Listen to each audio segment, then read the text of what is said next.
क्या आपने कभी सोचा है कि एक छोटे से गांव का एक बच्चा जिसके पास ना पैसा है ना कोई पहचान, सिर्फ एक सपना है, वो कैसे बनता है करोड़ों की कंपनी का मालिक। और फिर जब सब कुछ मिल जाए तो जिंदगी एक ऐसा मोड़ ले ले जहां सब कुछ अधूरा सा लगे। ये सिर्फ एक कहानी नहीं है, ये एक एहसास है, एक ऐसा सफर जो आपको सोचने पर मजबूर कर देगा। तो आइए शुरू करते हैं एक ऐसी प्रेरणादायक कहानी जो आपके दिल को छू जाएगी। राजू एक 14 साल का लड़का अपने छोटे से गांव रामपुर से सपनों का झोला लेकर शहर नवरंगपुर आता है। जेब में 1 रुपया नहीं है, पर दिल में भरोसा है कि एक दिन वह बहुत बड़ा आदमी बनेगा। काम कोई भी हो, अखबार बेचना, होटल में बर्तन धोना या सड़क किनारे जूते पॉलिश करना, राजू कभी पीछे नहीं हटता। वक्त गुजरता है, मेहनत रंग लाती है। अब राजू 30 साल का हो चुका है। पीछे मुड़कर देखता है तो समझ आता है कि कैसे उसने जिंदगी को सींचा है। आज उसके पास 4 फैक्ट्रियां हैं। अब उसे लगता है कि जिंदगी का एक खूबसूरत पड़ाव शुरू करने का वक्त है, शादी। राजू की शादी होती है और 1 साल बाद उसके घर एक नन्हा मेहमान आता है, उसका बेटा अर्जुन। सब कुछ जैसे एक सपने जैसा चलता है, लेकिन जब राजू 40 का होता है उसे पता चलता है कि उसे कैंसर है। यह सुनकर उसकी दुनिया थम सी जाती है। सोच में डूब जाता है, इतना कुछ कमाया, अब इसका क्या फायदा। उसे सबसे ज्यादा चिंता होती है अर्जुन की, जो अभी सिर्फ 9 साल का है। क्या मेरा बेटा मेरी जगह ले पाएगा?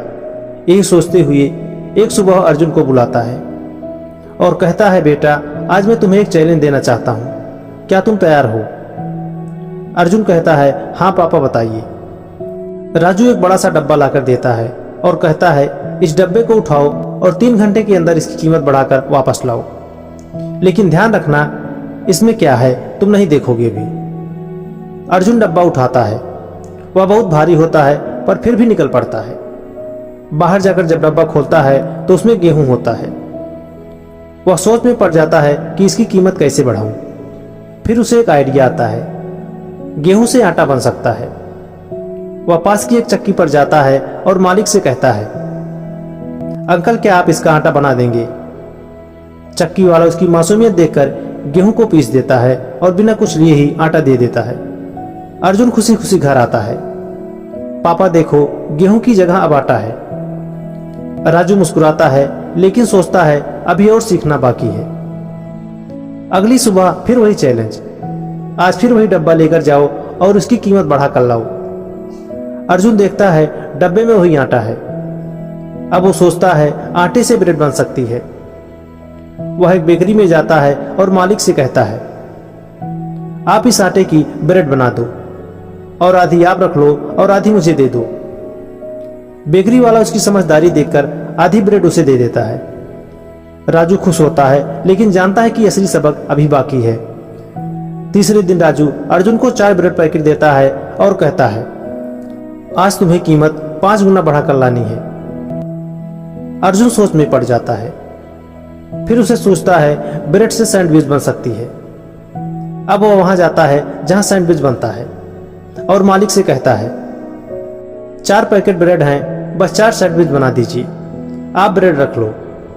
रेस्टोरेंट का मालिक सैंडविच बनाकर अपनी ब्रांडिंग के साथ बच्चे को दे देता है। अर्जुन घर आता है और कहता है, पापा 80 की ब्रेड को मैंने 800 में बदल दिया है, क्या मैं जीत गया? राजू की आंखों से आंसू आ जाते हैं पर चेहरा मुस्कुराता है। हाँ बेटा, अब तू बिजनेस करना सीख गया है, कल से तू स्कूल के बाद मेरे ऑफिस आएगा। दोस्तों, इस कहानी से हमें 3 सीख मिलती है। बिजनेस गुना का खेल है, पैसा कमाना नहीं उसे बढ़ाना सीखो। नंबर 2, अपनी वैल्यू बढ़ाओ। गेहूं रहोगे तो सस्ते रहोगे, आटा बनोगे तो काम के बनोगे, ब्रेड बनोगे तो चल जाओगे, लेकिन जब सैंडविच बनोगे तब पहचान बनेगी। नंबर 3, विकसित होना जरूरी है। हर इंसान के पास एक जैसा शरीर और दिमाग होता है। फर्क सिर्फ इस बात का होता है कि कोई खुद को गेहूं बनाए रखता है, कोई सैंडविच। तो सोचिए आप अभी क्या हैं, गेहूं, आटा, ब्रेड या सैंडविच? और अगर बदलना है तो शुरुआत आज से करो। तो दोस्तों, अगर आपको ये कहानी अच्छी लगी हो तो वीडियो को शेयर जरूर करें, चैनल पर नए हैं तो प्लीज चैनल को सब्सक्राइब करें और अपने आसपास स्वच्छता बनाए रखें। तो मिलते हैं अगली बार इसी तरह की मोटिवेशनल और रोचक कहानी के साथ। तब तक के लिए नमस्कार, जय हिंद।